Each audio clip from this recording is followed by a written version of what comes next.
la diversidad existe y siempre ha existido. Ujú. Anteriormente se manejaba mucho este discurso, bueno, todavía se maneja, todavía vivimos bajo este discurso, que es la llamada cis heteronorma, es decir, que se asume que todos son o deben de ser heterosexuales y que esa es la única forma válida de vivir o de existir. Ujú. Y no solamente se refiere a la heteronorma en cuanto a la cuestión heterosexual y de la reproducción, sino también en cuanto a los roles de género, a lo que se espera desde antes de que tú nazcas, lo que se espera de ti a partir de los genitales que llegan a detectar por algún ultrasonido o algo. Ya desde entonces se te empieza a considerar que vas a ser de alguna forma. Por ejemplo, si se considera que tienes genitales femeninos, pues se espera que seas tierna, delicada, y por el contrario, con genitales masculinos, pues que sea rudo, fuerte, y con base en eso es con lo que se va a empezar a regir toda nuestra vida. Y entonces de ahí es donde parte la inclusión, el darnos cuenta de que esto en realidad no es así, sino que existen un montón de otras formas. Oye, y antes se daba mucho, bueno, de repente todavía que si era, como tú dices, con genitales femeninos, si era niña, pura ropa rosita, puro esto, si era niño, la ropa azul, ya grandes, las muñecas, los carritos, etcétera. Estaba muy marcado esto, ¿no? Ajá, sí, así es. Y a la fecha todavía podemos ver las fiestas de revelación de género que Sí. no tienen ningún sentido porque en realidad es una revelación de genitales y pues como para qué.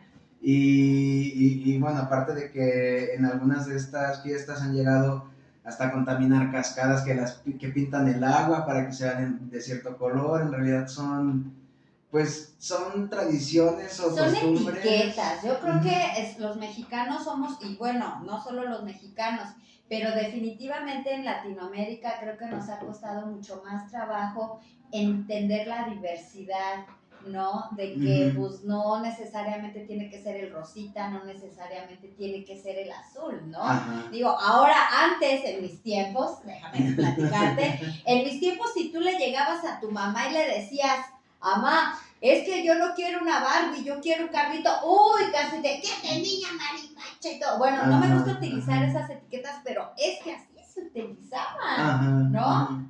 Entonces, sí ha sido definitivamente un luchar. Hoy en día, ¿qué te gusta? De unos 3, 4 años para acá, o no sé, ahorita nos dices un poquito más, ¿se ha tenido que adaptar la sociedad a que esto ya está cambiando? Sí, bueno, la lucha en México lleva muchísimos años. Anteriormente se le conocía como el Frente de Defensa Homosexual. Ahora sabemos que pues no solamente es con personas homosexuales, sino personas de otras orientaciones sexuales, de otras identidades de género. Y yo creo que parte también de esta revolución que ha existido es gracias a la investigación científica, a las aportaciones, y que justo estas investigaciones nos han ayudado para darnos cuenta de que esta cis-heteronorma no es real. Porque antes eso es lo que se mencionaba y a la fecha todavía quienes defienden esta ideología, porque esta sí es una ideología, quienes defienden esa ideología se basan en que así es la naturaleza, en que estos cuerpos son contrarios y complementarios y por eso tienen que existir así. Y en realidad la ciencia nos ha enseñado que es una farsa, que es una ideología. Y fíjense, si no estamos metiéndonos ni en religiones ni nada, científicamente, ¿qué es en lo que el ser humano se debe de basar? En lo que demuestren los estudiosos, la ciencia. Oye, ¿qué tanto le ha tocado a la sociedad, a ti? ¿Te ha tocado ver o ser o experimentar de que definitivamente en ese aspecto todavía hay mucho tabú, mucho, no diría el repudio porque pues sería una palabra muy fuerte, pero mucha negación? Mucha negación. Yo me acuerdo que antes si una persona y les estoy hablando de los años 80, tal vez 70, si una persona tenía cierta preferencia sexual, llámese que fuera homosexual o lesbiana o lo que fuera, hasta los escondían. ¿A poco no? Sí, era el típico de que el tío que vive con el roomie toda la vida y que nunca se casó, ¿no? El solterón, el quedado.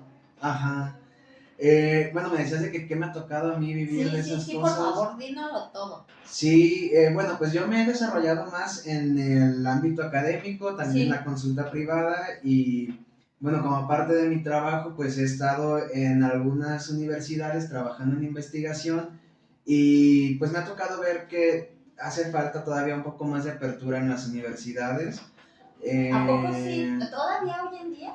es que, por ejemplo, en México no existe un solo programa de posgrado que se especialice en psicoterapia o en salud mental para personas LGBT. Entonces no No, tenemos no, no ningún existe. posgrado de eso. Ajá. Ajá. ¿Y en otros países, por En ejemplo? otros países sí, por Sí. ejemplo en Estados Unidos, pues existe que se le conoce como terapia afirmativa LGBT. Ujú. Ahí sí existe. Yo incluso personalmente para poder especializarme más en este tema tuve que tomar un curso en un instituto que es el Instituto Beck de Terapia Cognitivo-Conductual en Estados Unidos.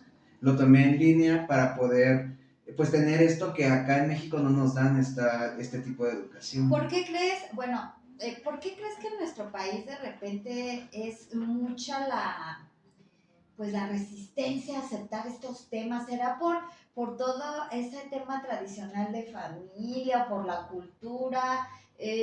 ¿A qué se deberá? Uh -huh.